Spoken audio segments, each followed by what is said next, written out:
Une haie pour séparer deux propriétés, une autre pour décorer, des fleurs et des tuyas, des brise-vues, des autres brise-vents, autant de types et de caractéristiques qui méritent d'être expliqués. Et c'est le CAUE, le Conseil d'architecture, d'urbanisme et d'environnement, qui a sur ce rôle sensibiliser les Sénomarins au contexte paysager. Nous sommes à l'entrée du village de Bretteville-du-Grand-Caux. Depuis 3 ans, la municipalité a réaménagé une grande haie brise-vent pour abriter les habitations, en intégrant des arbres dits de Auger, comme des hêtres ou des chênes tous les 4 mètres et des arbustes buissonnants entre eux. Le but, c'est de faire quelque chose d'esthétique, puisque en mélangeant des essences adaptées à la région, on aura la pérennité de la haie, c'est-à-dire c'est des arbres qui sont plantés qui vont rester plus de 100 ans, contrairement à certaines essences exotiques qu'on importe chez nous, qui ne vont peut-être pas toutes faire leurs preuves, donc qui risquent de disparaître assez rapidement, et donc de faire quelque chose d'esthétique et de pérenne.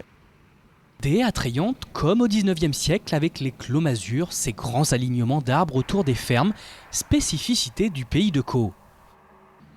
Pour obtenir l'effet souhaité, il faut bien sûr tailler les haies et suivre attentivement l'évolution des arbres jeunes, à commencer par les arbres de Auger.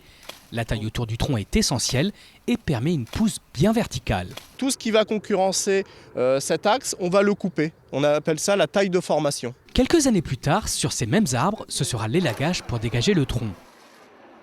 Et pour les buissonnants, on a le recépage, autrement dit la section entière de l'arbuste, au ras du sol, 2 à 3 ans après leur plantation, comme sur cet érable champêtre, pour qu'il repousse plus en largeur qu'en hauteur. Et à partir de ce qu'on appelle maintenant cette CP, des brins vont se développer au printemps prochain.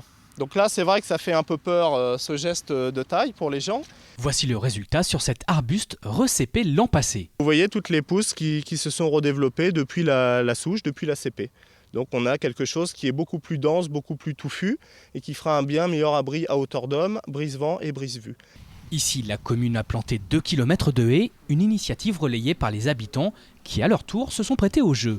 On évite désormais les tuyas et les cyprès au profit des censes normandes. Pour en apprendre davantage sur les haies, le CAUE organise de nombreuses rencontres à partir du mois de novembre. Pour tout renseignement, un numéro de téléphone, le 02 35 72 94 50.